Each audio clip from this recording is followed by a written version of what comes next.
The fluorescent lights of the boardroom cast sharp shadows across 12 stone faces. Audrey Stone stood at the head of the mahogany table, her Armani suit a second skin of armor, her hands steady despite the guillotine hovering above her neck. Vincent Bradley sat 3 seats down, manila folder open like a prayer book of evidence photographs spread across the polished surface in damning constellation. Vincent's voice carried the practiced sympathy of an undertaker. Members of the board, I present these images not with pleasure but with concern for Stone Investment's future. The photograph showed Audrey entering a modest blue house, Audrey on a porch with a man in flannel, Audrey kneeling beside a child, both laughing over what appeared to be a collapsed sandcastle. The timestamp spanned 8 weekends. Our CEO has been conducting a relationship with this individual. Vincent tapped one photograph. A single father. Weekly visits. Undisclosed to this board. Margaret Parker sat in the visitors' gallery, silver hair pulled back, worry etched into the lines around her mouth. Beside her, a man held a small girl's hand. The child's face turned toward the closed boardroom doors as if she could see through oak and glass. Audrey's throat tightened. She'd built Stone Investments from a mid-tier firm into a billion-dollar operation through 15 years of calculated decisions. Now 12 board members stared at her with the expression of shareholders watching their investment hemorrhage value. The man in these photographs is my brother-in-law. Her voice cut through the murmurs. The child is my niece. This is family, not scandal. Vincent leaned back, fingers steepled. Then prove it, Audrey. Show us the documentation that makes this innocent instead of compromising. The clock on the wall ticked toward 4:15. Outside Manhattan prepared for evening exodus. Inside, Audrey met Vincent's eyes and saw the calculation there. He'd planned this moment for months. Waited for the perfect leverage. I need 48 hours. Vincent smiled. The vote happens Friday morning. You have until then. The room tilted. Friday was 36 hours away. Audrey walked past the gallery without looking at Margaret or the man or the child. Her heels struck marble in the empty corridor. Behind her, the boardroom door closed with the sound of a crypt ceiling. 8 weeks earlier, she'd been a different person. The Westfield shopping center on Saturday afternoon was controlled chaos. Audrey moved through the crowd with her phone pressed to her ear, half listening to her CFO, Jennifer, drone about quarterly projections while scanning for the mall manager who was supposed to meet her near the main fountain. The donation ceremony for the new children's wing required her personal appearance, strategic philanthropy disguised as generosity. Jennifer's voice buzzed through the speaker. The numbers don't lie, Audrey. If we don't restructure that. The impact wasn't hard, but it was unexpected. A small body collided with Audrey's legs with enough force to send her phone skittering across polished marble. The device landed face down, Jennifer's voice still emanating from the speaker in tinny protest. Audrey looked down. The little girl who'd crashed into her wore pink sneakers and a dress covered in cartoon unicorns. Brown curls escaped from 2 lopsided pigtails. She grabbed Audrey's coat to steady herself, still giggling from the collision. Then she looked up. The world stopped. The child's eyes were sea glass green, that impossible shade Audrey saw every morning in her own reflection. The same unusual color her mother, no Lorraine, she had to remember to call her Lorraine, now used to call distinctive, in that tone that suggested distinction was burden rather than gift. But it wasn't just the eyes. The shape of the girl's face, the way her smile crooked slightly higher on the left side, the small dimple in her right cheek that appeared when she grinned. It was like looking at a photograph of herself at 6 years old. Hi. The girl's voice carried that fearless brightness unique to children who'd never learned to doubt their welcome. You're really pretty. I like your coat. It's shiny. Audrey's mouth opened, but her brain had short-circuited trying to process an impossibility. This child, this stranger, this Bella. A man's voice sharp with panic. Come here, now. Audrey's eyes snapped up from the child to the father rushing toward them. He was tall, early 30s, wearing a flannel shirt over a faded band t-shirt and jeans that had seen better days. Dark stubble shadowed his jaw. Circles under his eyes spoke of too many sleepless nights. but it was the expression on his face that made Audrey's pulse quicken. Pure, unadulterated terror. "I'm sorry." He reached for the little girl, movements too quick, too forceful for a simple apology. "She got away from me. We didn't mean to—" He grabbed the child's hand and started to pull her away. Too fast. The girl protested, still smiling up at Audrey like they were old friends. Audrey's hand shot out and caught his arm. Her fingers dug into flannel, holding him in place. When he looked at her, she saw his pupils dilate. "Wait." The word came out hoarse, barely audible over the mall noise. Audrey cleared her throat and tried again, her mind racing through impossible scenarios. Coincidence. It had to be coincidence. Except Audrey Stone didn't believe in coincidences. She believed in data facts patterns, and this child was a pattern she couldn't ignore. "What's your name?" Audrey looked down at the girl even as she kept her grip on the father's arm. "I'm Bella." The girl announced it proudly. "I'm 6 3/4. What's your name?" "Audrey." "That's pretty. You look like—" "We really need to go." The man interrupted, his voice tight with something between fear and desperation. He tugged his arm, but Audrey's grip only tightened. She'd spent 15 years clawing her way to the top of a cutthroat industry. She knew how to hold her ground. "One question." Audrey's eyes locked on his. "Why does your daughter look exactly like me?" The color drained from his face so fast Audrey thought he might pass out. His mouth opened and closed twice before any sound emerged. "I don't know what you—" Audrey's voice dropped to a whisper, but it carried all the authority of her boardroom persona. "Don't lie to me. Look at her. Look at me. Then tell me you don't see it." For a long moment they stood frozen in the middle of the crowd, two strangers locked in a stare that felt like battle. People flowed around them, oblivious to the earthquake happening in their midst. Bella swung their joined hands, humming to herself, completely unaware of the tension crackling above her head. Then the man's shoulders sagged in a way that told Audrey everything. Whatever impossible truth was unfolding here, he'd already known it. "Daddy, why do you look scared?" Bella tugged on his hand, her voice losing some of its brightness. "The pretty lady is nice." "Honey, not now." But Bella wasn't listening. She looked between Audrey and her father with the kind of innocent curiosity that could crack open secrets. "She looks like Mommy's picture. The one you keep in the special box. The one where Mommy was little like me." The ringing in Audrey's ears became a high-pitched whine that drowned out everything else. She watched the man's face crumble, watched him close his eyes like he was praying for the ground to swallow him whole. "What picture?" Audrey heard herself ask, but her voice sounded like it was coming from very far away. "We have to go." The man scooped Bella up into his arms even as she protested. "I'm sorry. We have to go." "Wait!" Audrey called out, but they were already moving, disappearing into the crowd. She took 2 steps after them, then stopped. Her legs felt like water. Her hands were shaking. A mommy who looked like Audrey when she was little. A child with Audrey's eyes, Audrey's smile, Audrey's face. An impossible, impossible coincidence. Audrey bent down on autopilot and retrieved her phone from the floor.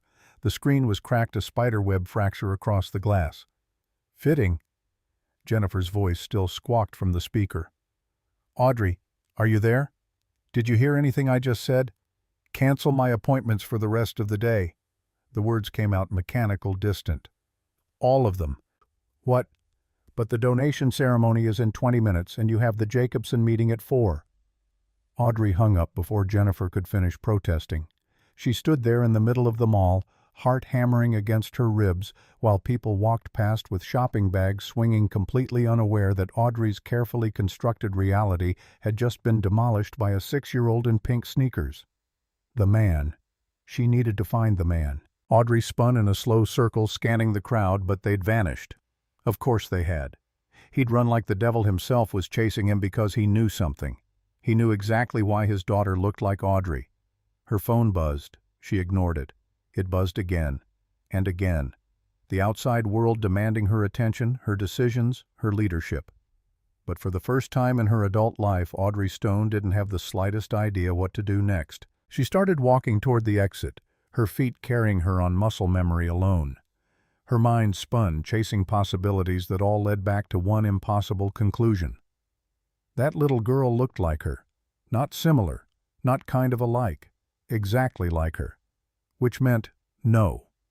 It was impossible. Audrey was an only child. She'd been adopted at age 3 by Lorraine Stone, a wealthy widow who'd wanted a daughter to mold in her own image. Audrey's birth parents were unknown, her history before the adoption, a blank slate. Lorraine had always said it was better that way. No messy attachments to a past that didn't matter. But what if it did matter? What if there was more to that blank slate than Audrey had ever been told? The cold November air hit her face as she pushed through the mall exit. Her Mercedes was parked in the executive section, gleaming black against gray concrete. Audrey slid into the driver's seat and just sat there, hands on the steering wheel, staring at nothing. A mommy's picture. The one where mommy was little. A daughter with Audrey's exact face. A father who looked at Audrey like he'd seen a ghost. The pieces were there, scattered and sharp. Audrey just had to be brave enough to put them together. She pulled out her phone and scrolled through her contacts until she found the number she wanted. Harrison Walsh, private investigator. She'd used him twice before, once to dig up dirt on a competitor, once to verify the credentials of a potential board member. He was discreet, thorough, expensive. Perfect. He answered on the second ring. Ms. Stone, to what do I owe the pleasure? I need you to find someone. Audrey's voice was steady now, her shock crystallizing into determination. A man, early 30s, about 6'2", brown hair. He has a daughter named Bella, around 6 years old. They were at Westfield Mall about 10 minutes ago. A pause. That's not a lot to go on. I know, but I need his name, his address, everything you can find, and I need it fast. May I ask what this is regarding? Audrey closed her eyes. The truth sounded insane even in her own head. I think his wife might have been related to me. Another pause, longer this time. Harrison was too professional to ask the obvious questions, but Audrey could hear them in his silence. I'll call you within the hour. Thank you. Audrey ended the call and tossed the phone onto the passenger seat. Her hands were still shaking. She gripped the steering wheel harder, forcing them to be still. She should go home. She should think about this rationally, make a plan, consider all the angles before taking action. That's what she always did. Audrey Stone didn't make impulsive decisions. She didn't chase mysteries based on gut feelings. She dealt in facts, numbers, concrete evidence. But the image of that little girl's face was burned into her retinas. Those eyes, that smile, that impossible, undeniable resemblance. Audrey started the car and pulled out of the parking lot. She didn't go home. Instead, she found herself driving to the Stone estate, the sprawling Tudor mansion where she'd grown up, where Lorraine still lived, ruling over her garden parties and charity galas like a queen holding court. The security guard at the gate waved her through without question. He was used to Audrey's unannounced visits, though they'd become rarer in recent years. The driveway curved through perfectly manicured lawns, past the fountain imported from Italy, the hedges trimmed into geometric precision. Audrey had always hated this place. Too big, too cold, too focused on appearances over substance. But it was the only home she'd ever known, and Lorraine was the only mother she'd ever had, even if she'd never quite felt like enough. The front door opened before Audrey reached it. Mrs. Patterson, the housekeeper who'd been with the family for 30 years, smiled warmly. Miss Audrey, what a lovely surprise. Your mother is in the conservatory. Thank you, Mrs. Patterson. Audrey walked through the marble foyer past the portrait gallery filled with generations of Stones who weren't actually her ancestors, and toward the glass-enclosed conservatory at the back of the house. Lorraine's sanctuary where she cultivated her prized orchids and entertained her society friends. Lorraine sat at a wrought-iron table, a teacup balanced delicately in her manicured hands. She was 72 but looked a decade younger. Her silver hair swept into an elegant chignon, her posture ramrod straight. She wore pearls at 3 in the afternoon because Lorraine believed in maintaining standards. When she saw Audrey, her perfectly shaped eyebrows rose a fraction of an inch, the equivalent of shocked surprise in Lorraine's limited emotional vocabulary. Audrey, I wasn't expecting you. I need to ask you something about my adoption. Lorraine set down her teacup with a soft clink. I see. Would you like some tea? No, I want answers. A flicker of something crossed Lorraine's face. Irritation, maybe, or concern. With Lorraine, it was always hard to tell. Very well. What is it you wish to know? Audrey pulled out her phone. Before leaving the mall, she'd managed to snap one quick photo when the man was distracted, just a blurry shot of the little girl. It wasn't much, but it was enough. Do you recognize this child? Lorraine took the phone, slipped on her reading glasses, and studied the image. Her face betrayed nothing for several seconds. Then she went very still in a way that told Audrey everything she needed to know. Where did you get this photograph? That's not an answer to my question. I don't know this child. But you see it, don't you? The resemblance? Resemblances can be coincidental. Stop! Audrey's voice cracked like a whip. I've spent my entire adult life reading people, Lorraine, reading their faces, their tells, the little ways they give themselves away when they're lying. You taught me that. So don't insult me by pretending you don't know exactly what I'm asking. Lorraine stood, her spine stiff with affronted dignity. I will not be spoken to in that manner in my own home. Was there another child? The question hung in the air between them, heavy and sharp. When you adopted me. Was I alone, or did I have a sibling? Silence stretched. Lorraine's jaw tightened almost imperceptibly. There, that was the tell. This is absurd. Answer the question. Audrey never raised her voice. Never. In boardrooms full of men trying to shout her down, she'd learned that cold, quiet authority was far more effective than volume. But right now, standing in this glass prison of a room, she couldn't hold it back. Lorraine flinched, actually flinched. You need to leave. You're clearly upset, not thinking rationally. We can discuss this another time when you've calmed down. I met a child today who has my face, Lorraine. My exact face. Her father looked at me like I was a ghost, and when his daughter mentioned her late mother's childhood photo, he ran like I was dangerous. Audrey took a step closer. So I'll ask you one more time. When you adopted me, was there another child? Lorraine turned away, her hands clasped behind her back. She stared out at her orchids, those delicate, expensive flowers she tended with more care than she'd ever shown Audrey. The records were sealed. Her voice was barely audible. I was told it would be better for everyone that way. A clean break from the past. Audrey's knees went weak. She reached out and gripped the back of a chair to steady herself. Oh my God, there was someone. It was a complicated situation. Who? A sibling. A sister. Lorraine still wouldn't turn around. A sister. Older. How much older? 15 months. The agency said it would be too difficult to place both of you together. I was only approved for one child. The conservatory spun. Audrey's grip on the chair tightened until her knuckles went white. You chose me and left her behind. I chose the younger child as advised. Lorraine whirled around, and for the first time in Audrey's memory there was real emotion in her face. Anger, defensiveness, maybe even guilt. You were more adaptable. The older girl had issues, behavioral problems. The social workers felt she needed specialized care I couldn't provide. I did what I thought was best. And then you never told me. The words came out flat, cold. You let me grow up thinking I was alone, that I'd never had anyone. What good would it have done to tell you? She was gone, adopted separately, her records sealed. There was no way to find her even if I'd wanted to. If you'd wanted to, Audrey repeated the word softly. That's the part that matters, isn't it? You never wanted to.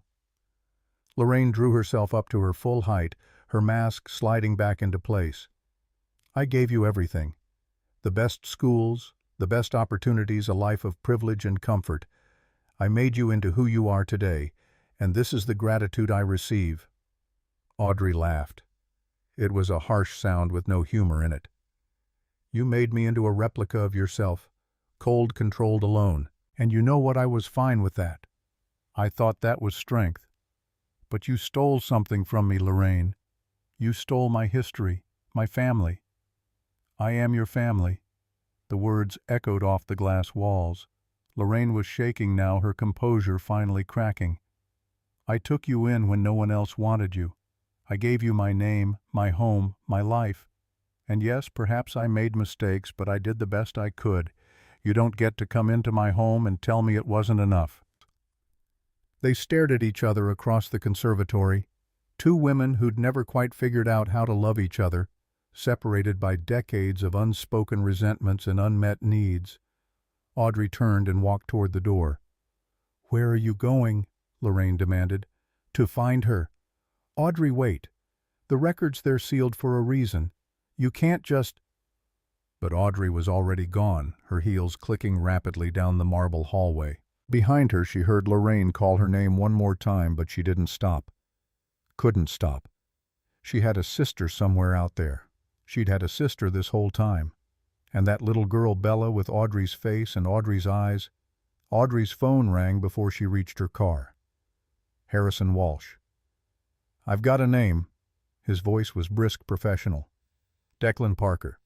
Lives at 247 Maple Street in Millbrook, about 90 miles north of the city. Widowed 3 years ago. Works as a freelance graphic designer. One daughter, Isabella Parker, age 6.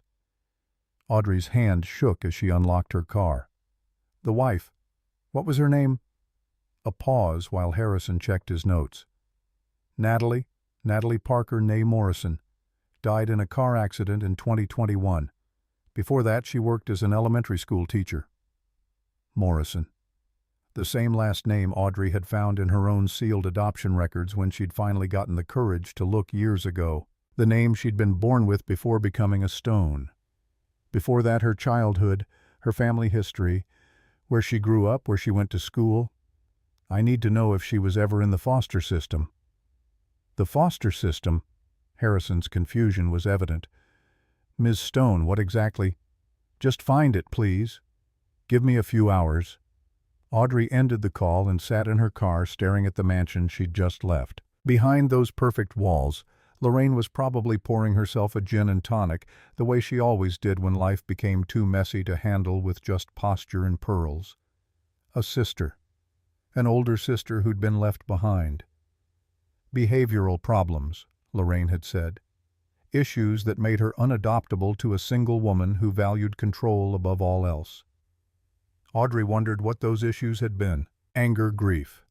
The trauma of being abandoned by everyone who was supposed to protect her.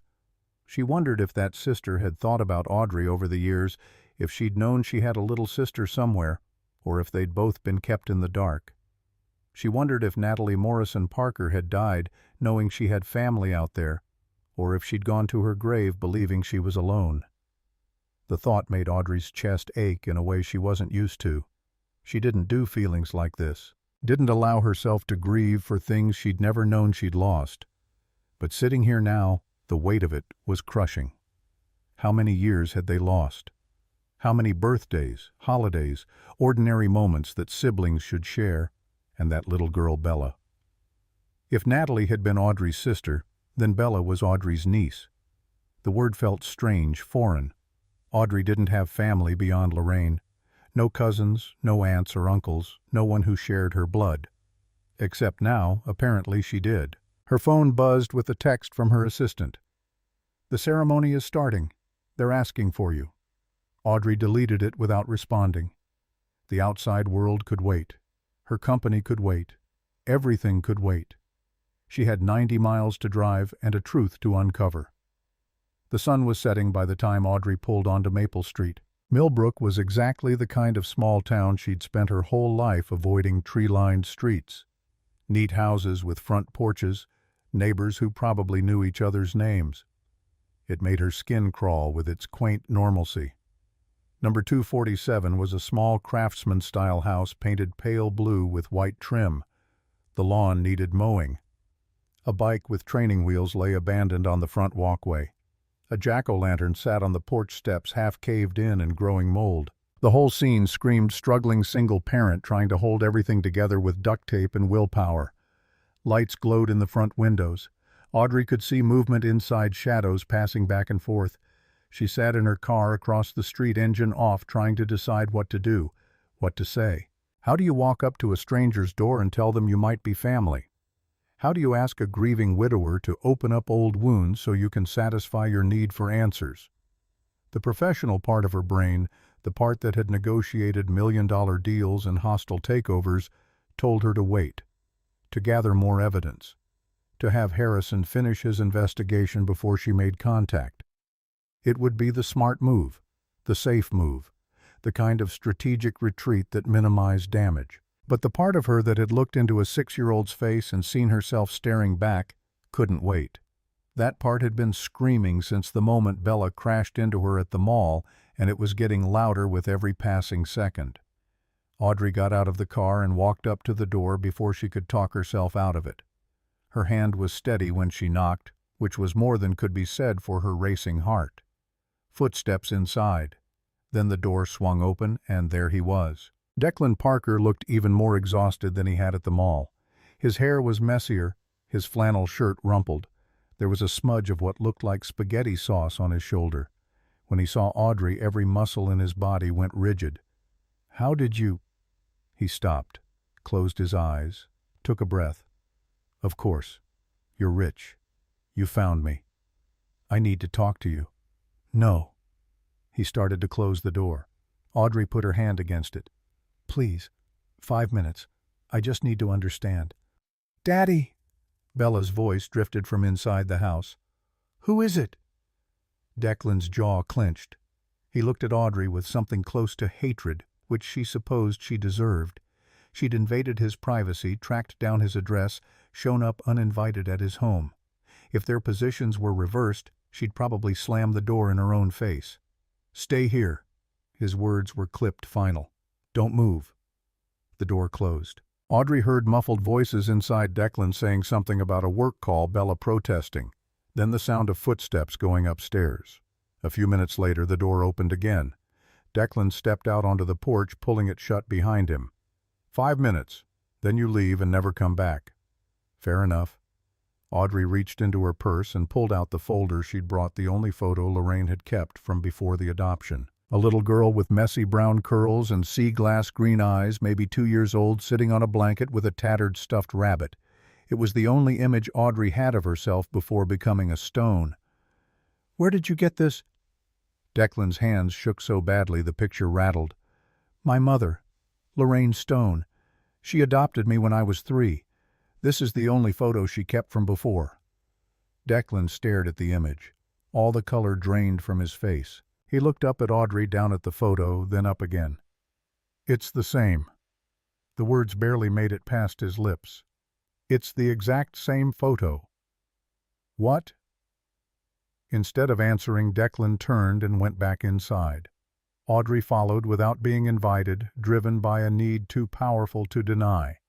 The house was small, but lived-in toys scattered across the floor, dishes in the sink, a blanket draped over the back of the couch. The kind of comfortable chaos that came from actually living a life instead of just maintaining appearances.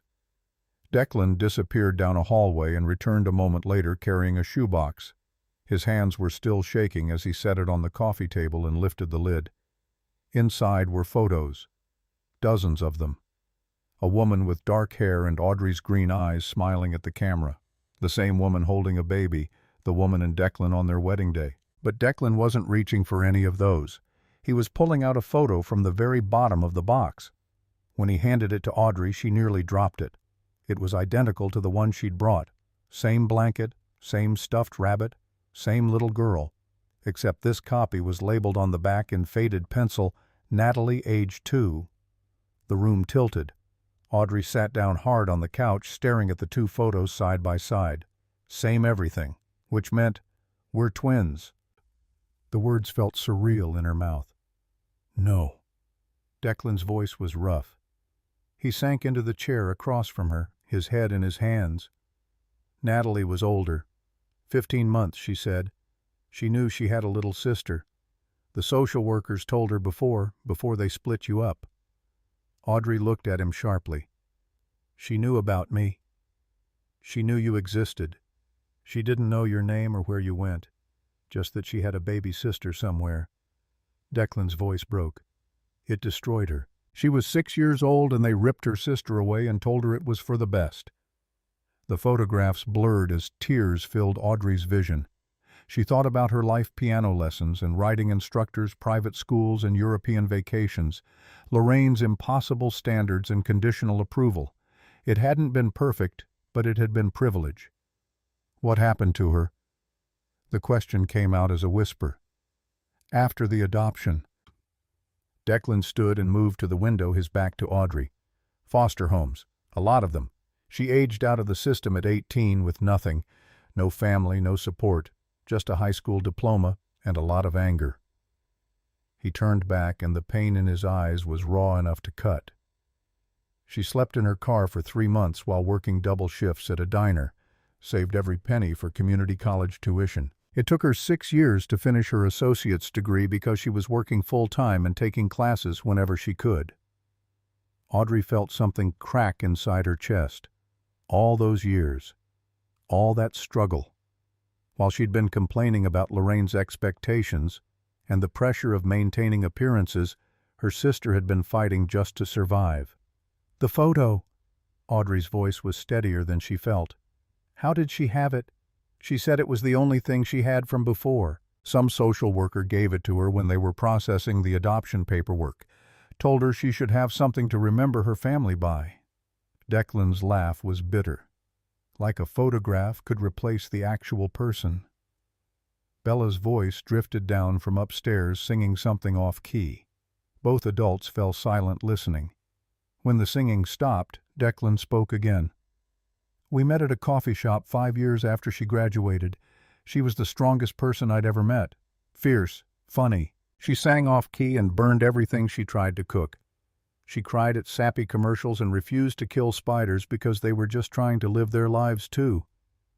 The love in his voice was so tangible it hurt. Audrey found herself crying for real now, tears sliding down her cheeks unchecked. She looked for you. Declan's words landed like stones. After we got married, after Bella was born, she tried to find you. Hired a lawyer, tried to file petitions to unseal the adoption records. But it takes years and we didn't have money for a prolonged legal battle. He picked up one of the photos from the box, Natalie holding baby Bella, both of them laughing. She died before she ever found out what happened to you. Before she knew if you were okay or happy or even alive. The weight of it crushed Audrey's lungs. 30 years her sister had lived without knowing. 30 years of wondering, searching, hoping. And Audrey had been 90 miles away the whole time, completely oblivious. I'm sorry. The words were inadequate, pathetic, but they were all she had. For what? You were 3 years old. You didn't choose any of this. Neither did she. No. Declan's voice was flat. But life doesn't care about fair, does it? Upstairs a door opened. Small feet pattered across the floor. Daddy, I'm thirsty. Just a minute, sweetheart. Declan looked at Audrey and something shifted in his expression. You should go. Can I? Audrey stopped, started again. Can I ask one more thing? What? The picture Bella mentioned at the mall. She said I looked like her mommy's picture. Declan's jaw tightened. Natalie kept a photo of you in her wallet. That picture. He pointed to the one in Audrey's hand. She carried it everywhere. After she died, I showed it to Bella and told her it was her mommy when she was little. I didn't know how to explain about you. How do you tell a 3-year-old about an aunt she'll never meet? Except now she has. Audrey's voice was barely audible. Yeah. They stood there in the small living room, surrounded by evidence of the life Natalie had built, photos and memories, and a daughter who had her eyes. Audrey felt like an intruder, a ghost from a past that should have stayed buried. I should leave. She moved toward the door. Wait. Declan's voice stopped her. What do you want from us? The question hung in the air. Audrey turned back to face him. I don't know. The honesty surprised her. I spent 33 years not knowing I had a sister. I can't get that time back. But maybe... Her voice cracked. Maybe I don't have to lose any more. Bella appeared at the top of the stairs in pajamas covered in cartoon unicorns, her hair damp from a bath. When she saw Audrey, her face lit up. "The pretty lady from the mall," she scrambled down the stairs. "Did you come to visit us?" Declan moved to intercept, but Audrey knelt down, bringing herself to Bella's eye level. This close, the resemblance was even more striking. It was like looking at a photograph of herself from 3 decades ago. "Hi, Bella. It's nice to see you again. Are you friends with my daddy?" Audrey glanced up at Declan, who looked torn between slamming the door and breaking down completely. "We're getting to know each other. Will you come back?" Bella's question was so direct, so guileless, it took Audrey's breath away. "I could show you my room. I have a castle and everything." Audrey's throat tightened. She stood and met Declan's eyes. "Please. I know I have no right to ask, but she's all I have left of Natalie. Let me know her. Let me be part of this, please." "Why?" Declan's voice was harsh, defensive. "Guilt. Some savior complex. Because you got the good life and she didn't. Because she's my niece." The words came out simple, final. "Because I missed 33 years of knowing I had a sister. Because Natalie spent her whole life looking for me, and I never even knew she existed. I can't get that time back. But maybe I don't have to lose any more." Bella tugged on Declan's hand. "Daddy, don't be mad at the pretty lady. She seems nice." Declan closed his eyes. When he opened them again, they were wet. "One visit, that's all I'm promising. Next Saturday, 2 o'clock. If Bella wants you to come back after that, we'll talk." Relief flooded through Audrey so intensely it made her dizzy. "Thank you. Don't make me regret this." Audrey nodded and headed for the door. Before she left, she turned back one more time. "Declan, what was she like, Natalie?" A sad smile crossed his face. "Fierce. Funny. She sang off-key and burned everything she tried to cook. She cried at sappy commercials and refused to kill spiders because they were just trying to live their lives too." His voice softened. "She had your eyes. Every time she looked at me, I felt like the luckiest man alive." "She sounds wonderful." She was. Audrey drove home in a daze, her mind spinning with everything she'd learned. She had a sister. Had. Past tense. A sister who'd lived and died without ever knowing Audrey was safe, cared for, loved in Lorraine's cold, distant way. A sister who'd been abandoned by the system, who'd fought her way through life alone, who'd spent her last years searching for the little girl she'd lost. And Audrey had been right there, 90 miles away, completely oblivious. Back in her downtown penthouse, Audrey poured herself a scotch and stood at the floor-to-ceiling windows overlooking the city. Her city. Her empire. Everything she'd built, achieved, conquered. It all felt hollow now. Her phone buzzed. Harrison Walsh with preliminary findings on Natalie Morrison Parker. The report made for brutal reading. Foster homes in 3 different states. Arrests as a juvenile for shoplifting and vandalism. Desperation crimes from a kid who had nothing. A GED instead of a traditional diploma because she'd aged out mid-senior year and couldn't afford to finish. A long, hard road from nothing to something. Audrey read through the documentation, seeing her sister's life reduced to bullet points and statistics. The record of a childhood spent in survival mode, never staying anywhere long enough to feel safe to put down roots to be someone's daughter instead of just another case file. She thought about her own childhood. Piano lessons and writing instructors, private schools and European vacations, Eleanor's impossible standards and conditional approval. It hadn't been perfect, but it had been privilege. And Natalie had gotten none of it. Her phone buzzed again. Her assistant with a list of Monday's meetings, quarterly review at 9, lunch with the board chair at noon, investor calls all afternoon. The empire demanded her attention. But Audrey found herself staring at the photo Declan had let her keep. Little Natalie at age 2, holding that raggedy stuffed rabbit, smiling at a camera held by someone who would eventually abandon her. On impulse, Audrey opened her laptop and started a new search. Foster care advocacy groups. Organizations working to keep siblings together during adoption. Statistics on outcomes for children who aged out of the system. The numbers were brutal. higher rates of homelessness, incarceration, poverty. The system that was supposed to protect vulnerable children was crushing them instead. And Natalie had been one of them. Had beaten the odds through sheer force of will, made something of herself despite everything stacked against her. Audrey wondered if they would have been friends if they'd grown up together, or if the 15-month age gap and their different personalities would have made them rivals. She'd never know now. That chance was gone, stolen by a system that prioritized convenience over keeping families intact. Her phone rang. Lorraine. Audrey stared at the name on the screen for a long moment before answering. "Did you find what you were looking for?" No hello, no pretense of civility. "Yes, her name was Natalie. She died 3 years ago in a car accident. She spent her whole life looking for me." Silence on the other end of the line. "She had a daughter." Audrey continued, her voice flat, empty. "Your granddaughter, if we're being technical. She's 6. She looks exactly like I did at that age." "Audrey, don't. Whatever you're about to say, just don't." Audrey's voice was steady, controlled. "I'll be in the office Monday. We can discuss the Jacobson contract then." She hung up before Lorraine could respond. The city lights blurred as Audrey blinked back tears she hadn't known were coming. She didn't cry. Hadn't cried since she was a child, and learned that tears were weakness Lorraine wouldn't tolerate. But tonight, alone in her perfect penthouse with her perfect view, Audrey let herself grieve. For the sister she'd never known. For the years they'd lost.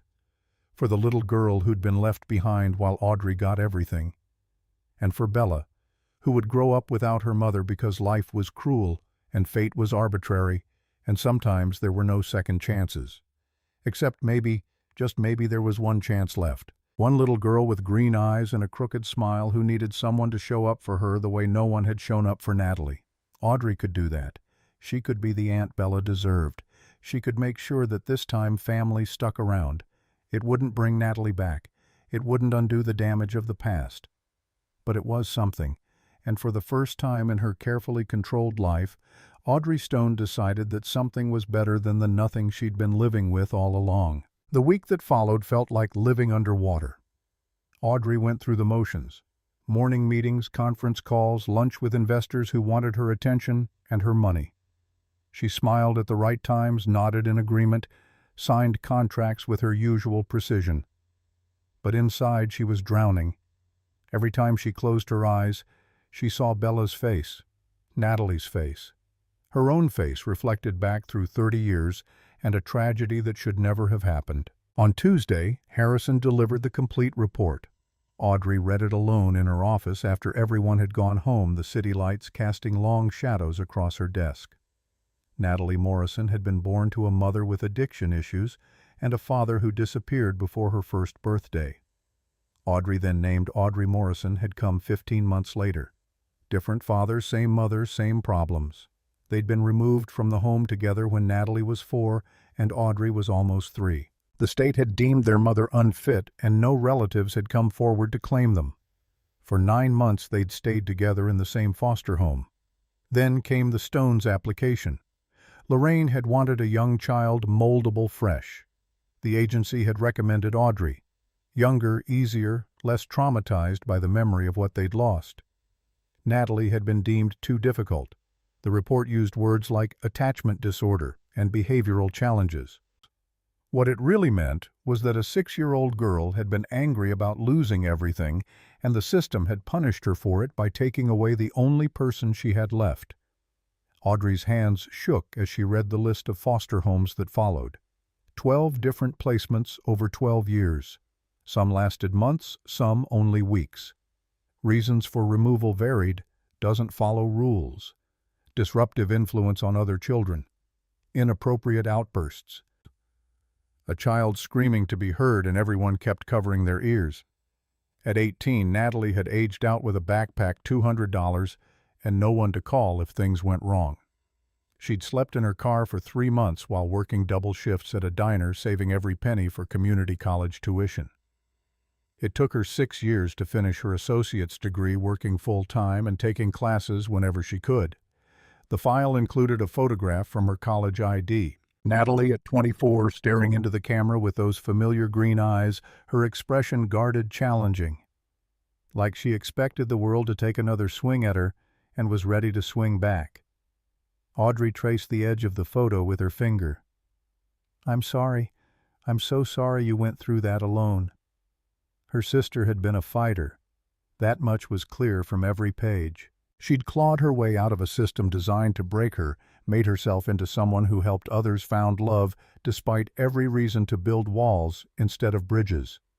And then a drunk driver had run a red light on a rainy Tuesday afternoon, and all that fight, all that hard-won strength, had ended in an instant. Declan had been the one to identify the body. Bella had been 3 years old, too young to understand why Mommy wasn't coming home. The file included the accident report, clinical and detached in its description of catastrophic injuries and time of death. Audrey closed the folder and sat in the darkness, letting the grief wash over her. She'd spent 33 years not knowing what she'd lost. Now that she knew, the weight of it was crushing. By Wednesday, word had spread through the company that something was off. Audrey caught her assistant exchanging worried glances with Jennifer during a meeting about quarterly earnings. Her COO had to repeat a question 3 times before she heard him. "Are you feeling all right?" His tone was careful, measured. "You seem distracted." "I'm fine. Continue." But she wasn't fine, and they both knew it. Audrey Stone didn't get distracted. She didn't lose focus or miss details or zone out during important meetings. The fact that she was doing all 3 was concerning enough that he lingered after everyone else left. "What's going on, Audrey? And don't tell me nothing. I've worked with you for 8 years. I know when something's wrong." Audrey considered lying. It was her instinct, her default. Keep everything compartmentalized. Don't let personal issues bleed into professional spaces. But she was tired. The weight of the secret was getting heavy.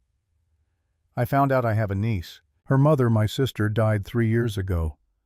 I never knew she existed until last Saturday." His eyes widened. "Jesus, Audrey, I had no idea you had a sister." "Neither did I." He pulled out a chair and sat down, processing. "Does Lorraine know?" "She's the one who chose not to tell me. We were both adopted separately. She took me and left my sister in the system." A low whistle escaped him. "That's heavy. What are you going to do?" "I don't know yet. I'm meeting with them on Saturday. My niece and her father. Her father, too. He's widowed. Not interested. This isn't about romance, it's about family." "Right. Of course." He studied her face. "You know you can take time off if you need it. We can handle things here." The suggestion was so absurd, Audrey almost laughed. Take time off. She hadn't taken a vacation in 4 years. The company was her life, her identity, the thing she'd built when she didn't have anything else to build toward. Except now she did have something else. Someone else. "I'll be fine. Thank you for the concern." He left, looking unconvinced, and Audrey couldn't blame him. She wasn't convinced either. Thursday afternoon, Audrey found herself in a toy store. She hadn't planned it. She'd been on her way to a lunch meeting when she'd passed the colorful window display and stopped. Before she knew what she was doing, she was inside, surrounded by dolls and stuffed animals and games she knew nothing about. "Can I help you find something?" A young saleswoman approached with a friendly smile. "I'm looking for a gift for a 6-year-old girl." "Wonderful. Is there anything specific she's interested in?" Audrey realized she had no idea. She knew Bella liked unicorns, the pajamas had made that clear. She knew the girl had a bike with training wheels and a castle in her room. But beyond that, nothing. "I'm not sure. Maybe something educational." The saleswoman's smile never wavered. "We have some great STEM kits for that age group. Building sets, science experiments, coding toys." Audrey let herself be guided through options, finally settling on an elaborate castle-building set that came with LED lights and a motorized drawbridge. It was probably too advanced for a 6-year-old, but Audrey figured Declan could help her with it. And if nothing else, it was a castle. Bella had mentioned liking castles. At the register, the saleswoman wrapped it carefully while making small talk. "Your daughter's going to love this." "She's my niece." "Oh, sorry. Well, she's lucky to have such a thoughtful aunt." The word landed strange in Audrey's ear. Aunt. She was someone's aunt. She had that title, that role, whether she knew how to fill it or not. Walking back to her car with the oversized gift bag, Audrey felt simultaneously foolish and determined. She was a woman who commanded boardrooms and negotiated billion-dollar deals. She could figure out how to be an aunt. She hoped. Friday brought an unexpected complication in the form of Lorraine appearing at Audrey's office without warning. Audrey's assistant tried to stop her, but Lorraine Stone didn't take no for an answer from anyone, especially not from people she considered hired help. "We need to talk." Lorraine swept into Audrey's office like she owned it. "I'm in the middle of something. This can't wait." Audrey looked up from her laptop, her expression carefully neutral. "I'm not resigning, if that's what this is about." "It's not." Lorraine sat down in the chair across from Audrey's desk without being invited. "I spoke with my attorney about the adoption records." Audrey's fingers stilled on her keyboard. "Why would you do that?" "Because you're making a mistake. These people, this man and his child, they're strangers. You don't know what they want from you." "What they want?" Audrey repeated slowly. "Lorraine, I tracked them down. I showed up at their house uninvited. If anyone's the threat here, it's me. Don't be naive. You're wealthy, powerful, and suddenly very interested in playing the devoted aunt. How long do you think it will take before they start asking for money?" The accusation hung in the air between them, ugly and cynical. "Not everyone is motivated by money." "Everyone is motivated by money. They just pretend otherwise until they think you trust them enough to ask." Lorraine leaned forward. "I looked into this Declan Parker. Do you know what he does? Freelance graphic design? Do you know what that means? It means he's barely scraping by raising a child on an unstable income. And now here you come, a miracle solution to all his problems." "He didn't ask me for anything. He barely wanted to let me in the door." "Because he's smart enough to play hard to get. Make you chase him so you feel invested when he finally agrees to take your money." Audrey closed her laptop with more force than necessary. "Is that really what you think? That everyone who isn't wealthy is just a con artist waiting to happen? I think people in desperate situations make desperate choices, and I think you're being emotional instead of rational. Maybe that's not a bad thing." Lorraine's perfectly shaped eyebrows rose. "Excuse me. Maybe being emotional isn't weakness. Maybe caring about something beyond profit margins and quarterly earnings is actually what makes us human." Audrey stood, needing the height advantage. "You spent 30 years teaching me to be cold, controlled, untouchable. And I was good at it. I built this company using every lesson you taught me about keeping people at arm's length and never letting feelings cloud judgment. And you've been very successful. And I've been miserable." The words burst out before Audrey could stop them. "I don't have friends, Lorraine. I have business associates. I don't have family. I have you. And we can barely stand to be in the same room. I've spent my entire adult life building an empire, and for what? So I can die alone like Natalie did, except in a nicer apartment." Lorraine stood as well, her composure cracking. "Natalie died in a car accident. That has nothing to do with—" "She died alone." Audrey cut her off. "She died with one person who loved her and a 6-year-old daughter who needed her. She didn't have parents or siblings or anyone else because you made the choice to split us up and never look back. I made the choice I thought was right." "For who?" "For you. Because it certainly wasn't right for Natalie spending her childhood being bounced between homes that didn't want her. And it wasn't right for me growing up thinking I was alone in the world." Lorraine's hands were shaking something Audrey had never seen before. Part of her wanted to stop to smooth things over to restore the careful peace they'd maintained for decades. But another part, the part that had stared at Natalie's college photo and read about a childhood stolen by bureaucracy and bad choices, couldn't let it go. "I'm going to get to know my niece. I'm going to be part of her life if she and her father will let me. And I'd like you to support that. But if you can't, then at least stay out of my way." Lorraine drew herself up to her full-height dignity, settling around her like armor. "I will not apologize for the choices I made. I gave you a good life. You gave me your life. There's a difference." For a long moment they stared at each other across the desk that had once belonged to Lorraine's late husband in the office that had once been his in the company that Audrey had transformed from a modest investment firm into a powerhouse. "Don't come crying to me when this blows up in your face." "I won't. I haven't come crying to you about anything since I was 8 years old and you told me tears were for weak people who couldn't control themselves." Lorraine flinched like she'd been slapped.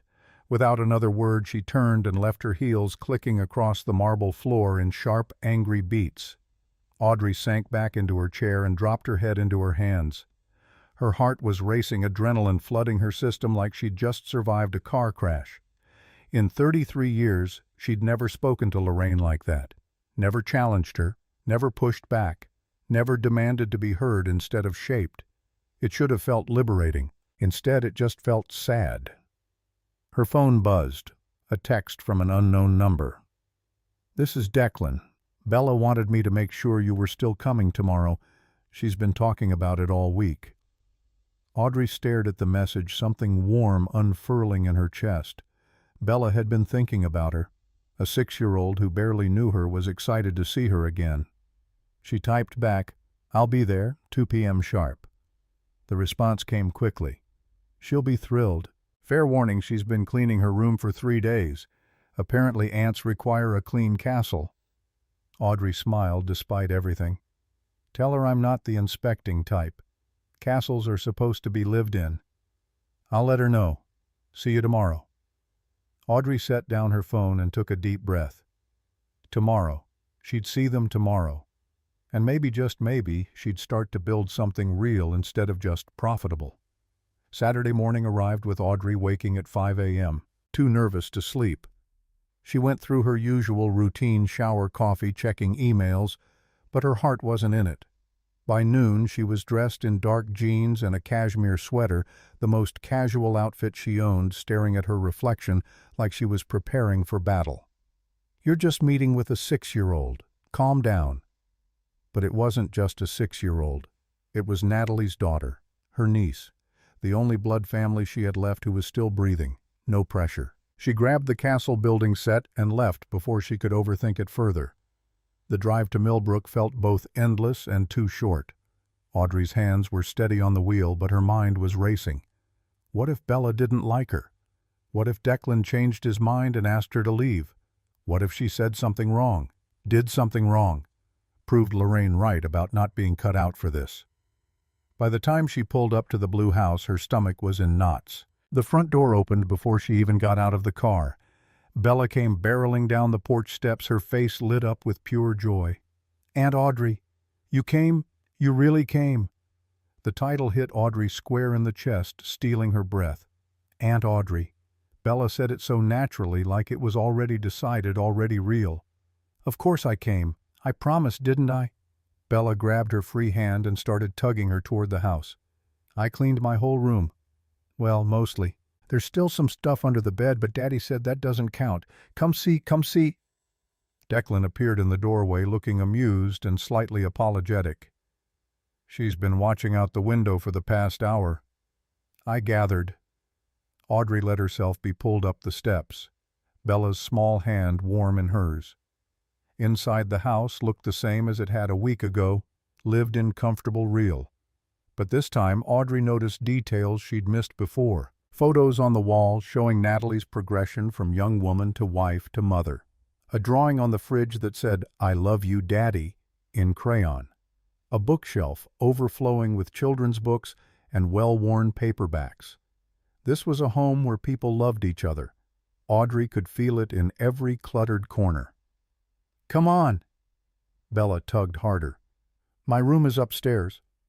Audrey glanced at Declan, who nodded permission. She followed Bella up the stairs, the little girl chattering the entire way about her castle and her stuffed animals and the picture she'd drawn special for today.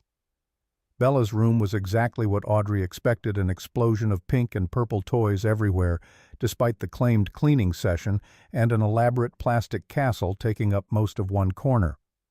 Drawings covered the walls, some recognizable as animals or people, others abstract swirls of color. "This is my castle." Bella gestured proudly to the plastic fortress.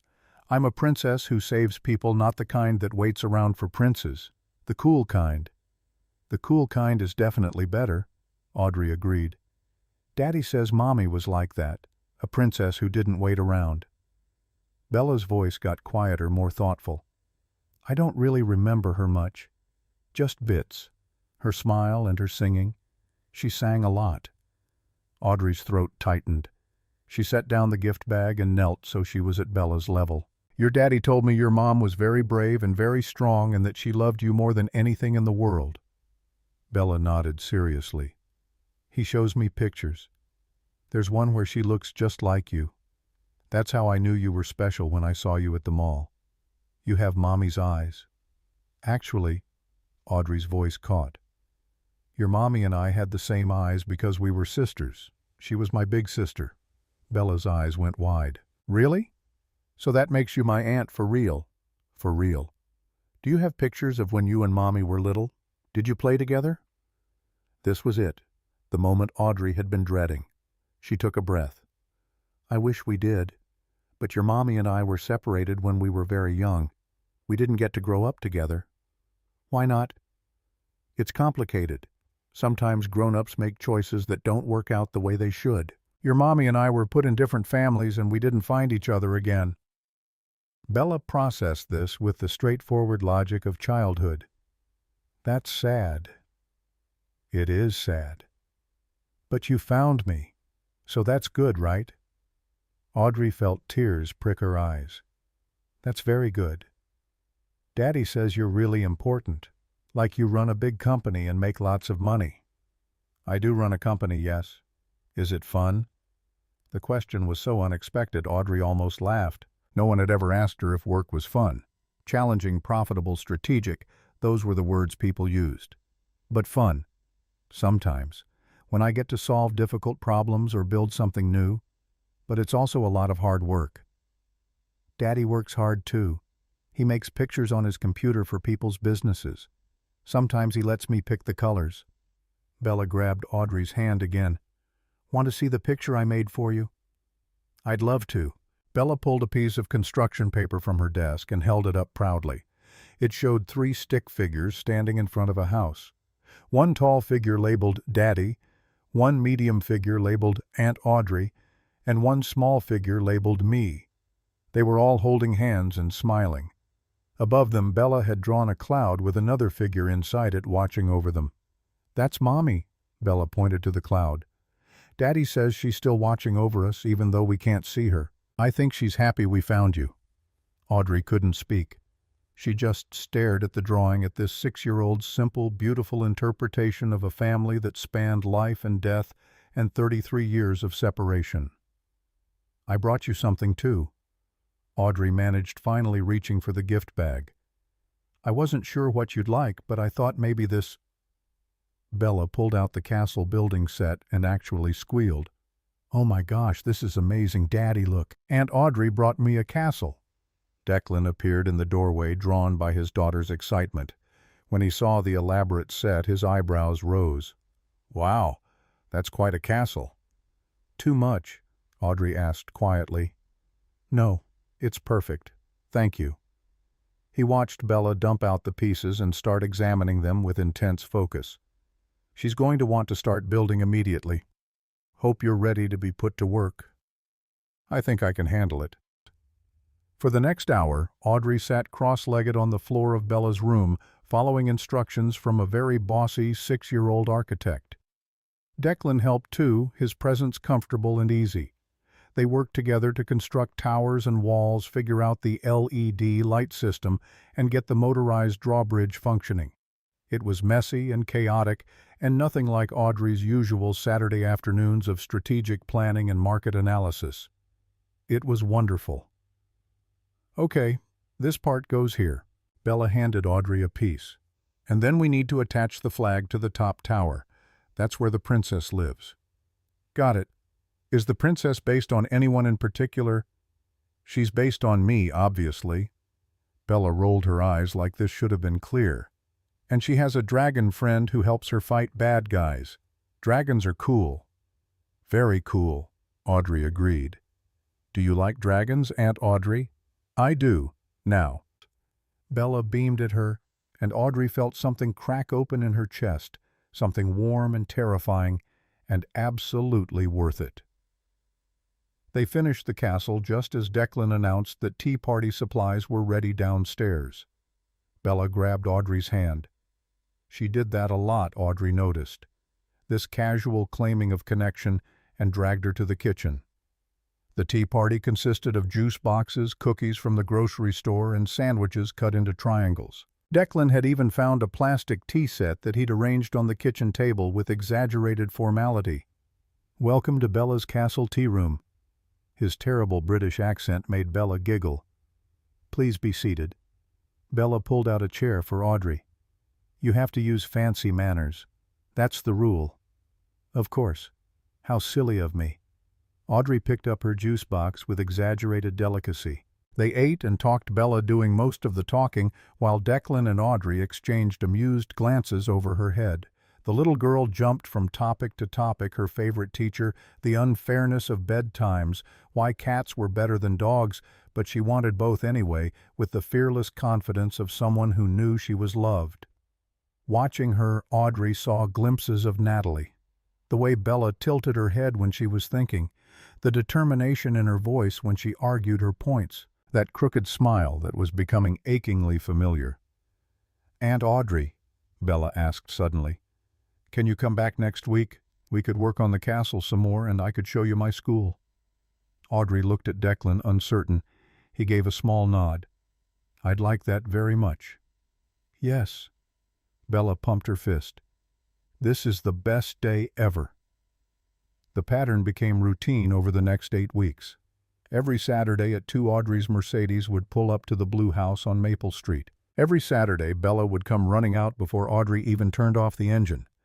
And every Saturday, Audrey felt a little less like a stranger playing at family, and a little more like she actually belonged. She learned things, small things that probably didn't matter to anyone else but felt monumental to her. Bella liked grape jelly but not strawberry. She was terrified of thunderstorms but pretended not to be because princesses were brave. She could recite every dinosaur name but couldn't tie her shoes without making bunny ears 3 times. She talked to her mother sometimes at night, whispering secrets to the stars like Natalie might be listening. Audrey learned about Declan too, though he was harder to read. He was unfailingly polite but kept a careful distance, like he was still waiting for the other shoe to drop. She noticed the way he'd check his bank account before ordering pizza, the subtle tension in his shoulders when bills arrived in the mail. He worked late into the night after Bella went to bed, hunched over his laptop, chasing freelance gigs that paid barely enough to keep them afloat. Pride kept him from accepting help even when Audrey offered. And she'd offered, carefully, repeatedly, only to be turned down each time with the same firm politeness. "We're doing fine," even when they clearly weren't. It frustrated her, this stubborn independence. Audrey was used to solving problems with money, with resources, with the kind of power that came from writing checks. But Declan didn't want her money. He wanted her to show up, to be present, to care about his daughter. So that's what she did. By the 4th Saturday, Audrey brought art supplies instead of expensive toys. By the 6th, she was helping Bella with her reading homework. By the 8th, Declan trusted her enough to leave them alone while he ran errands, coming back to find them sprawled on the living room floor, building pillow forts. It was the most normal Audrey had felt in her entire life, and the most vulnerable. She didn't tell anyone at work where she went on Saturdays. When her assistant asked if she needed the car service, Audrey made vague excuses about personal appointments. When her board members suggested Saturday morning meetings to discuss the upcoming merger, she declined without explanation. The secrecy felt necessary. Her world's the corporate one, and this fragile new family one couldn't touch. Not yet. Maybe not ever. She should have known better. It was a Tuesday morning in late November when everything started to unravel. Audrey was in her office reviewing contracts when her assistant buzzed through, voice tight with concern. "Miss Stone, Vincent Bradley is here. He says it's urgent." Audrey glanced at her calendar. No meeting scheduled. "Send him in." Vincent entered, looking like a man with a winning lottery ticket and a guilty conscience. He closed the door behind him with exaggerated care. "We need to talk." So talk. He pulled a manila folder from his briefcase and slid it across her desk. Audrey opened it, her stomach dropping with each photograph she uncovered. Her car parked outside Declan's house, Audrey and Bella holding hands on the front porch. Declan and Audrey talking in the driveway, standing close. More photos from different weekends, different angles, all capturing moments that looked to someone who didn't know the context intimate and inappropriate. "What is this?" Vincent's smile didn't reach his eyes. "Insurance, in case you were thinking of opposing my proposal at the board meeting next week." Audrey's head snapped up. "Your proposal?" "The restructuring plan, moving you to chairman and bringing in an outside CEO. It's what's best for the company. You've been distracted lately, making poor decisions. The board has concerns." "The board has concerns, or you have ambitions. Does it matter?" Vincent leaned forward. "The votes are there, Audrey. I've been building support for months, but I'm willing to let it go quietly if you step aside voluntarily. Resign, and these photos never see the light of day." Audrey's hands clenched on the edge of her desk. "You're blackmailing me with pictures of me spending time with my niece. The board doesn't know she's your niece. They'll see a single woman sneaking away to visit a widowed man and his daughter every weekend. They'll wonder about your judgment, your priorities, whether you're still fit to lead. I'm offering you a dignified exit, Audrey. Take it. Get out. Think about what you're protecting." Vincent's voice hardened. "Is this man and his kid really worth your entire career?" "I said get out." Vincent stood slowly, his expression darkening. "You have until Friday to decide. After that, I take this to the board myself." He left the folder on her desk like a bomb with a ticking clock. Audrey sat alone in her office for a long time after he left, staring at the photographs. Someone had been following her, watching her, documenting her private life for weeks, maybe months, waiting for the perfect moment to strike. She should have seen this coming, should have known Vincent's ego wouldn't tolerate being passed over for promotion indefinitely, should have been more careful, more guarded, more like the ruthless CEO everyone expected her to be. Instead, she'd let herself be human, and now it was being used against her. Her phone buzzed. A text from Declan. "Bella wants to know if you can come Thursday instead of Saturday this week. Half day at school, and she's very proud of a project she wants to show you." Audrey stared at the message, then at the photos spread across her desk. Two different worlds colliding in the worst possible way. She could step aside, let Vincent have what he wanted, protect Declan and Bella from being dragged into corporate warfare. It would be the smart move, the safe move, the kind of strategic retreat that minimized damage, but it would also mean Vincent won. Mean that caring about something beyond profit margins was a weakness to be exploited. Mean that Audrey's relationship with her niece was something shameful to hide. Her fingers moved across the keyboard. "Thursday works. Can't wait to see it." Then she picked up her phone and called Harrison Walsh. "I need you to investigate Vincent Bradley. Everything. Financial records, communications, meetings. If he's been planning a coup, I want to know who else is involved." "How deep do you want me to dig?" "Deeper than he dug into my life. And Harrison, I need it by Friday morning." "That's 3 days." "I know. Can you do it?" A pause. "It'll cost extra." "I don't care what it costs." She hung up and made her second call. David Frost, her attorney. He'd been handling her legal affairs for a decade, seen her through hostile acquisitions and shareholder disputes. This was just another battle. Except it wasn't. This one was personal. "David, I need you to prepare for a potential board confrontation, and I need to know my options if someone tries to use my personal life against me professionally." "What kind of personal life are we talking about?" Audrey explained, keeping her voice clinical and detached. "Just another legal problem to solve." David listened without interrupting, then let out a low whistle. "This is messy, Audrey." "I know. If they spin it right, it could raise serious questions about judgment and priorities, especially if you haven't disclosed the relationship." "She's my niece. I don't need to disclose family." "No, but the secrecy makes it look suspicious. Why hide it if there's nothing wrong?" "Because it's private. Because she's a child who doesn't need to be paraded around corporate meetings for optics. I understand, but perception matters. If Vincent presents this as evidence of compromised judgment, can he remove me? David hesitated. With enough board support, possibly. The bylaws allow for removal of officers if they're deemed unfit. It's a high bar, but not impossible. Audrey closed her eyes. She'd built this company from a mid-tier investment firm into a billion-dollar operation. She'd sacrificed relationships, sleep, everything that made life worth living to get here. And now it could all be taken away because she dared to care about a 6-year-old girl. Prepare a defense. Worst-case scenario. I want options ready. Audrey, maybe you should consider... I'm not resigning. I'm not running. Prepare the defense. She ended the call and sat in the silence of her office, surrounded by the trappings of success that suddenly felt like a trap. Outside her windows, the city hummed with afternoon traffic and ordinary lives. People going home to families, to connections, to things that mattered beyond the next quarterly report.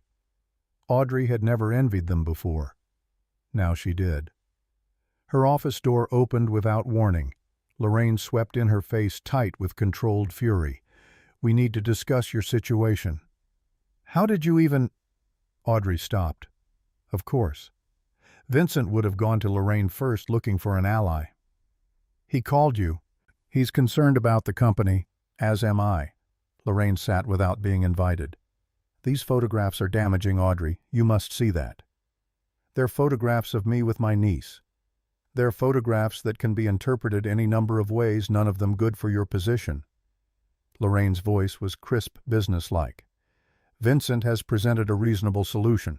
Step back, take a chairman role, let someone else handle day-to-day operations." "Someone like Vincent. Someone less distracted?" Audrey laughed. It was harsh and bitter. "You mean someone who hasn't discovered they have a family? Someone who still believes success is all that matters?" "Success does matter. I didn't raise you to throw it all away for what? For loving someone, for being an aunt to a little girl who's already lost her mother." Audrey stood, her hands flat on the desk. "You did raise me for this, Lorraine. You taught me that people are assets to be managed, that emotions are weaknesses to be controlled, that family is whatever serves your interests. Well, I'm done. I'm done being the person you made me into." Lorraine's composure cracked. "I made you into someone powerful, someone who matters. I matter to Bella and Declan. Not because of what I've achieved or how much money I have, but because I show up, because I care." Audrey's voice dropped. "You never taught me that was possible, that I could be loved for who I am instead of what I accomplish. And look where it's gotten you. Threatened, blackmailed, about to lose everything." "I haven't lost anything yet." "You will," Lorraine said coldly. "Vincent has the votes. The board meeting is in 3 days. Unless you resign voluntarily, you'll be removed, and these photos will be used to justify it. Your reputation will be shredded. Every decision you've made will be questioned. They'll investigate your expenses, your meetings, looking for other evidence of poor judgment." "Let them look. I have nothing to hide." "Then you're a fool." Lorraine stood, gathering her purse with sharp, angry movements. "When this falls apart, when you lose everything you've worked for, don't expect sympathy from me." "I never have." Audrey's words were quiet but carried weight. "That's the saddest part, isn't it? I've never expected anything from you except criticism and disappointment, and you've never failed to deliver." Lorraine's face went white. For a moment she looked old and brittle, like she might shatter, then the mask slammed back into place. "You'll regret this. The only thing I regret is not finding Natalie sooner, not having 33 more years with the sister you stole from me." The words hit their target. Lorraine flinched, actual pain flashing across her face before she turned and walked out. Audrey sank back into her chair, shaking. That was it then. The final bridge burned. Whatever fragile relationship she'd maintained with Lorraine was over. She should feel devastated. Instead, she felt oddly free. Her phone rang. "Harrison. I've got something. Vincent's been meeting with Tech Venture Capital for the past 3 months. They've been trying to acquire your company for years." Audrey's blood ran cold. He's selling us out. Looks that way. I've got email records showing he's promised them inside access in exchange for a seat on their board and a significant payout. But here's the interesting part. The deal only works if you're removed first. You're the obstacle. Once you're gone, he convinces the board to accept Tech Ventures' offer, everyone makes money, and Vincent gets his golden parachute. Can you prove it? I can prove the meetings happened. The emails are encrypted, but I've got metadata that shows communication frequency spiking around the time he started building his coalition. It's enough to raise serious questions. Get it to David Frost. Everything you have. Already done. Audrey, be careful. If Vincent knows you're onto him, he might accelerate his timeline. Let him try. She hung up and pulled out the photographs again, looking at them with fresh eyes. This wasn't about her judgment or her priorities. This was about removing the one person standing between Vincent and a payday that would set him up for life. He'd used her relationship with Bella and Declan as a weapon because it was convenient, effective, and personal enough to hurt. But it wasn't the real issue. The real issue was that Audrey wouldn't sell the company she'd built to the highest bidder. Well, Vincent was about to learn that she didn't scare easily. Thursday afternoon, Audrey drove to Millbrook with a briefcase full of legal documents in her trunk and a smile on her face that felt only slightly forced. Whatever was happening in her professional life, Bella didn't need to know. This was supposed to be a celebration. Bella met her at the door, bouncing with excitement. "You're here. Come see what I made." Audrey let herself be dragged to the kitchen table where an elaborate diorama sat proudly displayed. It showed a cardboard castle surrounded by tiny clay figures, princesses and dragons and knights all mixed together. "It's about my family," Bella explained, her voice serious with the weight of artistic intention. "See, this is Mommy in heaven, and this is Daddy, and this is me, and this—" She pointed to a carefully molded figure with green eyes painted on. "Is you. You're the dragon princess who protects everyone." Audrey's throat tightened. "It's beautiful, sweetheart. I told everyone at school about you, about how my mom's sister found us and now I have an aunt. My teacher said I was very lucky." "I'm the lucky one," Bella beamed. Declan appeared from the kitchen carrying juice boxes. "She worked on that for 2 weeks. Nearly drove me crazy asking if the proportions were right." "The proportions are perfect," Audrey assured Bella. "Can I take a picture of it?" "Yeah, then you can show people at your work." Audrey pulled out her phone and snapped several photos, Bella posing proudly beside her creation, beaming at the camera. Looking at the little girl's glowing face, Audrey knew with absolute certainty that she'd made the right choice. Vincent could threaten her position. Lorraine could withdraw her approval. The board could question her judgment. None of it mattered as much as this moment, a 6-year-old showing off her art project to someone who cared. They spent the afternoon the way they usually did, chaotic and comfortable, with Bella leading them through games that had rules she made up as she went along. Declan made dinner something simple that filled the house with warmth and the smell of garlic. They ate at the kitchen table, Bella chattering about school and her friends and the unfairness of having to eat vegetables. It was so normal it hurt. This was what family was supposed to feel like. Not perfect or pristine, but full of people and noise and love that didn't need to be earned through achievement. After dinner, while Bella was brushing her teeth, Declan cornered Audrey by the door. "Something's wrong. You've been checking your phone every 5 minutes and you barely touched your food. What's going on?" Audrey considered lying, then decided he deserved better. "Work stuff. Nothing for you to worry about." "If it involves you, I worry about it." His voice was quiet but firm. "You've been part of our lives for 2 months now. That makes you family whether you're ready for that or not." The word hit Audrey like a physical blow. Family. Declan considered her family. "There's going to be a board meeting tomorrow. Some people think I should step down as CEO. They have—" She hesitated. "Photographs of me coming here. They're trying to use them to question my judgment." Declan's eyes widened. "Jesus, Audrey, I'm so sorry. If I'd known—" "You didn't do anything wrong. Neither did I." She met his gaze directly. "This is about corporate politics and someone's ambition, Not about you and Bella. But we're the ammunition they're using. Only because it's convenient. If it wasn't this, it would be something else. Declan looked at her for a long moment, his expression unreadable. What are you going to do? Fight back. Expose what's really going on. Refuse to be bullied into resignation. And if you lose? Audrey smiled, but there was no humor in it. Then I lose. But at least I'll go down swinging. Friday morning arrived with Audrey walking into her office at 6 a.m., dressed for war in her sharpest suit and highest heels. David Frost was already waiting with 3 associates' legal documents spread across her conference table. We've got a solid case, David began without preamble. Harrison's evidence shows clear intent to orchestrate a sale for personal gain. If we present this to the board, we present it at the meeting, not before. I want Vincent to think he's won right up until the moment we pull the rug out. That's risky. If the vote happens before we can present, it won't. Trust me. At 9, Vincent knocked on her door, smug satisfaction radiating from every pore. Last chance, Audrey. Resign today and I'll keep the photos private. Audrey looked up from her laptop, her expression serene. I'll see you at the board meeting. His smile faltered. You're making a mistake. Probably, but it's my mistake to make. He left, looking less confident than when he'd arrived, which gave Audrey a small spike of satisfaction. Let him wonder. Let him worry. The board meeting was scheduled for 2 p.m. in the main conference room. All 12 board members would be present, plus Audrey, Vincent, and Lorraine in her role as founding board member.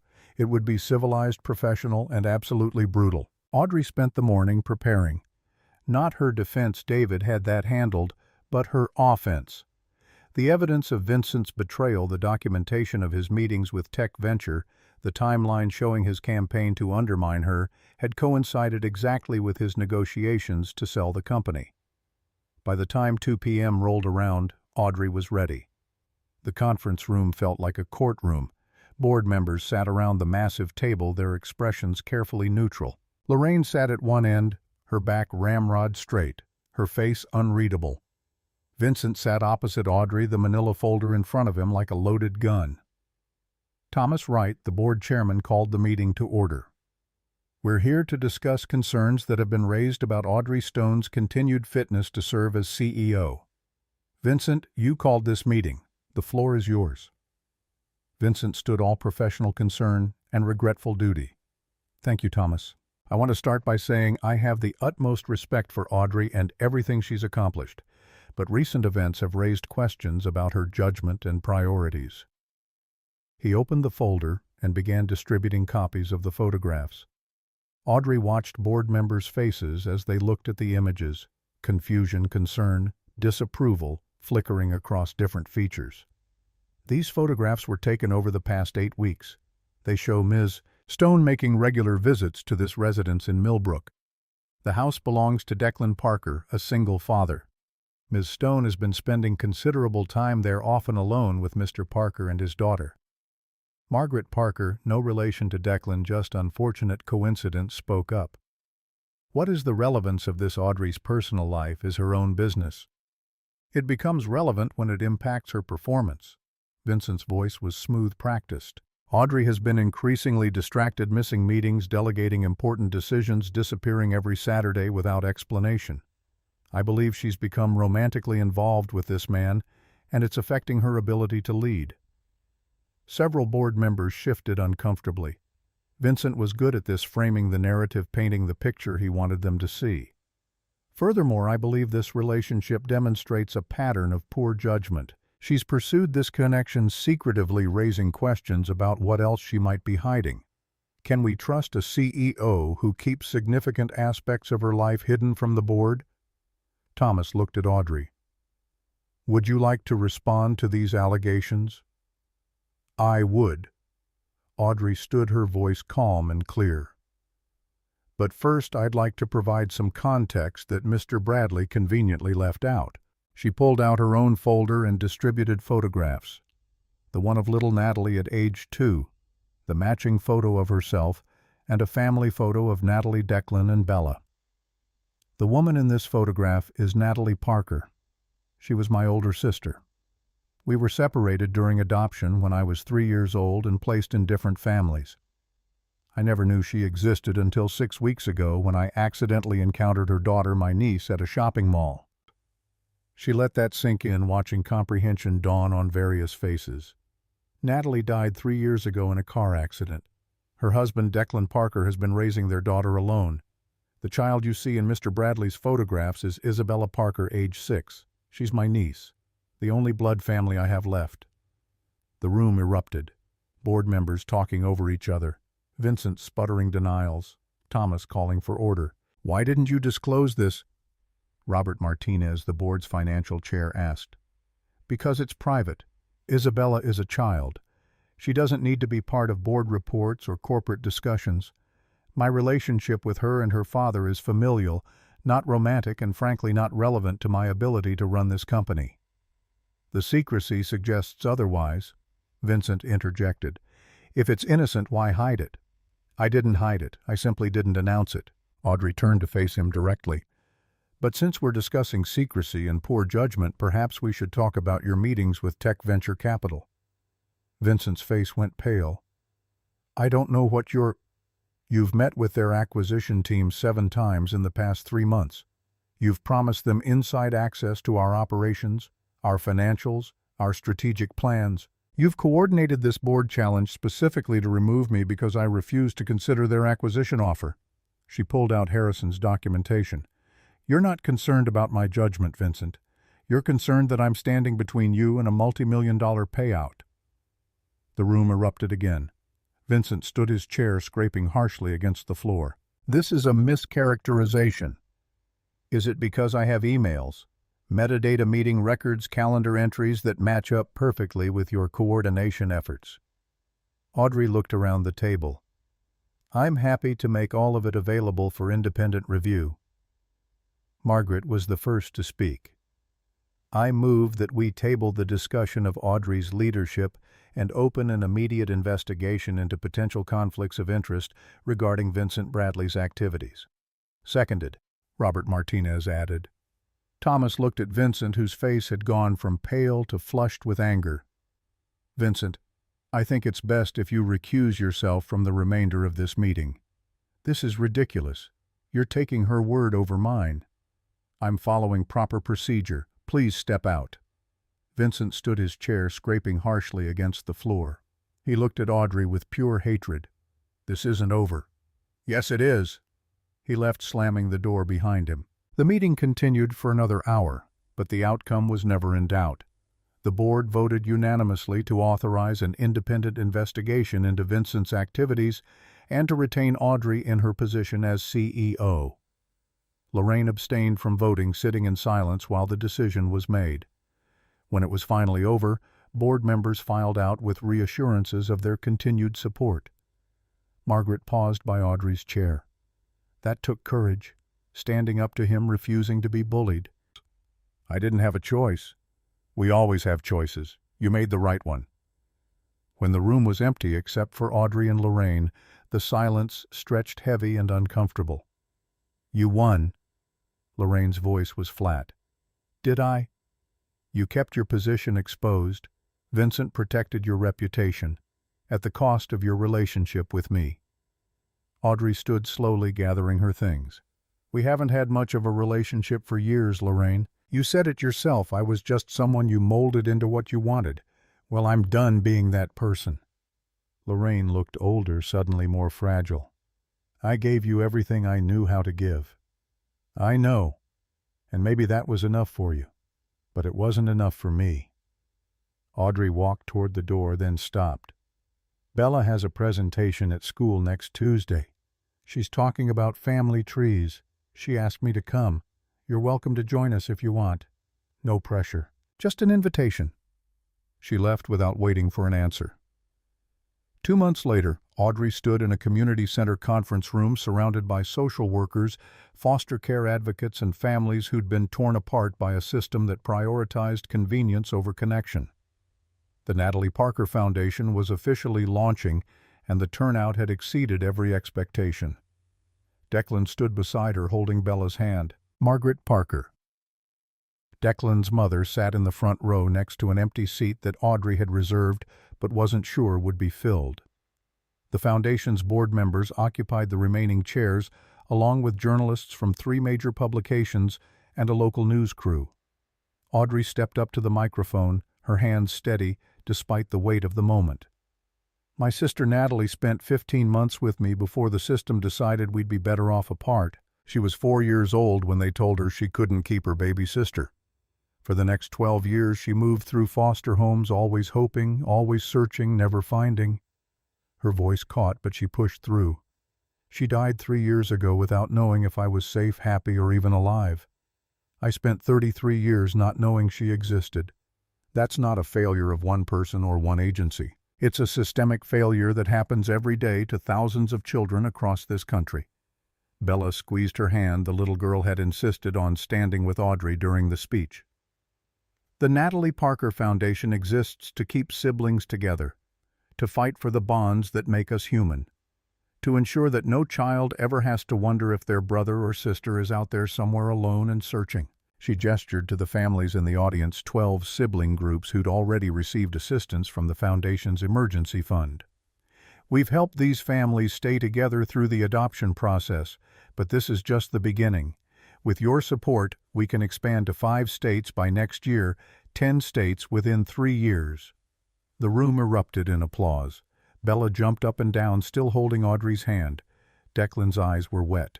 And in the front row, the empty seat was no longer empty. Lorraine sat there, her posture perfect as always, but her hands were trembling as she clapped. After the ceremony, while Declan and Bella mingled with donors, Lorraine approached Audrey. "That was a powerful speech. Thank you for coming. I wasn't sure you'd want me here." Audrey met her eyes. "I always want you here, Lorraine. I just need you to actually be here. Not the version of you that's always performing for an audience. The real you." Lorraine's mask cracked just slightly. "I don't know if I know how to be that person anymore." "Then maybe it's time to learn." They stood in awkward silence for a moment, then Lorraine did something Audrey had never seen before. She reached out and took Audrey's hand. "I'd like to help. With the Foundation. Not just writing checks, actually helping. We could use someone with your fundraising connections." "Then consider me volunteered." It wasn't forgiveness, it wasn't even reconciliation, but it was a start. The Foundation grew faster than Audrey had dared hope. By the 6-month mark, they'd helped 47 sibling groups stay together. By 9 months, they'd opened satellite offices in 3 states. Lorraine threw herself into fundraising with the same intensity she'd once devoted to her garden parties, only now the cause actually mattered. And somewhere in the chaos of building something meaningful, Audrey noticed the way Declan's hand would linger when he passed her a coffee cup, the way he'd find excuses to text her during the week, the way he looked at her when he thought she wasn't watching. It was Margaret who finally called her out on it. "You know my son is falling for you, right?" They were having lunch at a small Italian restaurant in Millbrook, a monthly tradition that had developed organically over the past months. Audrey nearly choked on her water. What? No, we're just friends, family, I know." Margaret's smile was knowing. But somewhere along the way it became something else. "Question is, what are you going to do about it?" "Nothing. He's still grieving Natalie, and Bella needs stability, not complications. Natalie's been gone 3 years, and you know what she'd say if she were here." "What?" "She'd tell Declan to stop being an idiot and ask you out already." Margaret leaned forward. "My daughter-in-law spent her whole life searching for her sister. She died before she could find you, but she led you to us anyway. Don't waste that gift by being afraid." That evening, Audrey found herself on Declan's front porch with a bottle of wine and her heart in her throat. He opened the door looking surprised. "Hey, is everything okay? Bella's already asleep." "I know, I actually came to see you." "Oh." Something flickered in his eyes. "Come in." They sat on the couch with glasses of wine, the house quiet around them, except for the distant hum of the refrigerator. "Your mom thinks you're falling for me." Audrey said it quickly before she could lose her nerve. Declan's hand froze halfway to his glass. My mom needs to learn boundaries. Is she wrong? He set down his wine and turned to face her. No, she's not wrong. I've been falling for you since you showed up at Bella's school play, wearing a suit that cost more than my car, and still managed to cry at a 6-year-old's rendition of Twinkle, Twinkle, Little Star. Audrey laughed, despite the tears threatening. I wasn't expecting to cry. It caught me off guard. Everything about you catches me off guard. Declan's voice was soft. I keep waiting for you to realize you don't belong in our messy, chaotic life. That you'll go back to your perfect apartment and your billion-dollar company and forget about the struggling single dad and his kid. I sold the penthouse, Audrey said, last month. Bought a house in Millbrook, 3 bedrooms, big backyard. I'm tired of living 90 miles away from the people who matter. Declan stared at her. You bought a house here. I did. Because of us. Because of me. Because I want to be here. Because perfect apartments are lonely and messy houses with people who love you are home. He kissed her, then soft and tentative, like he was afraid she might disappear. Audrey kissed him back, tasting wine and possibility, and the future they were building one careful moment at a time. When they pulled apart, Declan rested his forehead against hers. This is crazy. You know that, right? We're crazy. Probably. But I've spent my whole life being careful and controlled. Maybe it's time to be a little crazy. Bella's going to lose her mind with joy. Good. She can help me pick out furniture. Apparently, I only know how to decorate for people who never actually live in their houses. They sat on the couch talking until midnight, making plans and discussing logistics and figuring out how to blend their lives without losing what made each of them whole. It wasn't perfect. It wasn't a fairy tale. But it was real, and that made it better. 6 months after that, on a Saturday morning in Declan's backyard with their families gathered around them, Declan got down on one knee while Bella held the ring box. Audrey Stone, you crashed into our lives and changed everything. You taught Bella that family isn't about DNA, it's about who shows up. You taught me that it's okay to love again, to trust again, to believe that good things can happen even after tragedy. Bella couldn't contain herself any longer. And you're going to be my real mom, not just my aunt. Say yes. Everyone laughed. Audrey was crying too hard to speak, so she just nodded frantically. Declan slid the ring onto her finger, a simple band with 3 stones. Emerald for the eyes she shared with Natalie. Sapphire for Bella's birthstone.